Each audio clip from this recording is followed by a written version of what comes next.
नमस्कार, मैं हूँ पूनम ठुकराल और आज मैं आपको अपने शब्दों से देश की एक ऐसी हस्ती की तस्वीर दिखाती हूँ जिसे आप झट से पहचान जाएंगे।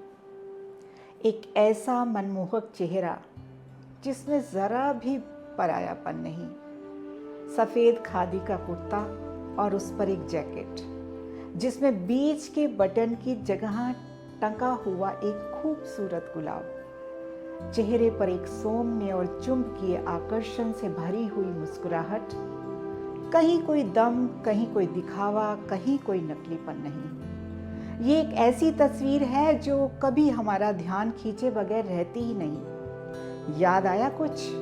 हम किसकी बात कर रहे हैं? जी हाँ, हम बात कर रहे हैं चाचा नेहरू की, जिनका आज जन्म दिवस है। वही चाचा नेहरू जो स्वतंत्र भारत के पहले प्रधानमंत्री होने के साथ साथ बच्चों के प्रिय चाचा के रूप में दुनिया भर में जाने जाते थे। मुझे आज भी वो दिन याद है, बचपन में जब मैंने एक बार अपने पापा से पूछा था कि बाबूजी, जवाहरलाल नेहरू कौन है? तो उन्होंने बड़ी सहजता से उत्तर दिया, अरे तुम्हें पता नहीं, वो तुम्हारे चाचा हैं। और मैंने हैरान होकर कहा, सच में? और अगले ही दिन स्कूल जाकर अपनी सारी फ्रेंड्स को बड़े प्राउड से कहा, पता है नेहरू जी मेरे चाचा हैं। मेरी ये बात सुनकर मेरी सारी सहेलियां हंसने लगी और कहने लगी, अरे वो सिर्फ तुम्हारे नहीं, हमारे भी चाचा हैं। ये किस्सा हर 14 नवंबर को मुझे याद आता है। खैर, ये बात बिल्कुल सच है कि नेहरू जी सिर्फ मेरे चाचा नहीं, दुनिया भर के सभी बच्चों के प्यारे चाचा थे और वो बच्चों से बेहद प्यार करते थे, एक दोस्त की तरह। आज भले ही वो हमारे बीच ना हो, लेकिन उनके बच्चों से जुड़े हुए कई किस्से हैं, जिनमें से एक मजेदार किस्सा मैं आपको सुनाती हूँ। एक बार नेहरू जी अपने निवास स्थान त्रिमूर्ति भवन, जो कि उनका सरकारी भवन था, के बगीचे में घूम रहे थे। प्रकृति से उन्हें वैसे ही बड़ा लगाव था। टेढ़े मेढ़े घुमावदार रास्तों में बड़ी मस्ती से जा रहे थे। चारों तरफ पेड़ पौधे, खूबसूरत फूलों को निहारते हुए, अपने ही विचारों में खोए हुए, अचानक उन्हें एक छोटे से बच्चे की रोने की आवाज सुनाई दी। उन्होंने आसपास देखा, लेकिन उन्हें कोई दिखाई नहीं दिया। वो जिधर से आवाज आ रही थी उधर तेज कदमों से आगे बढ़े और देखकर हैरान हो गए कि एक घने पेड़ के नीचे एक छोटा सा बच्चा जोर जोर से रो रहा है, लेकिन उसके पास कोई भी दिखाई नहीं दे रहा। उन्होंने सोचा कि इसकी माँ कहाँ गई होगी, शायद बच्चे को यहाँ सुलाकर बगीचे में काम कर रही होगी, यहीं आसपास होगी।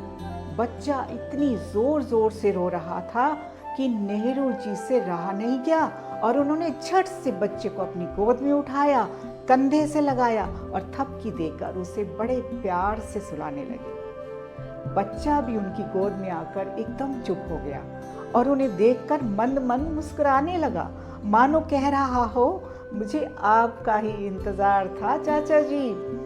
दोनों एक दूसरे को देखकर मंत्रमुग्ध थे। एक शाही परिवार के चाचा ने एक साधारण से बच्चे को गोद में लिया हुआ था। इतने में उस बच्चे की मां दौड़ती हुई आई और अपने बच्चे को देश के प्रधानमंत्री की गोद में देखकर सक पका गई। चाचा नेहरू ने बच्चे को उसकी मां को पकड़ाते हुए कहा, भविष्य में बच्चे को इस तरह कभी अकेला मत छोड़ना। तो देखा आपने किस तरह चाचा नेहरू बच्चों से बेहद प्यार करते थे। इसलिए उनके जन्म दिवस को बाल दिवस के रूप में मनाया जाता है। जानते हैं आप कि उनकी आखिरी इच्छा क्या थी? यही कि उनके शरीर की भस्म को देश के खेतों में बिखेर दिया जाए। सलाम है ऐसे देशभक्ति को। अपने जिस्म की मिट्टी को देश की मिट्टी में मिलाने का वचन लेकर देश की खातिर मिट्टी की खुशबू बन जाते हैं कुछ खास लोग। सबके दिलो दिमाग में अपनी यादों का सैलाब भर जाते हैं कुछ खास लोग। पास ना होकर भी यहीं आसपास होने का एहसास छोड़ जाते हैं कुछ खास लोग।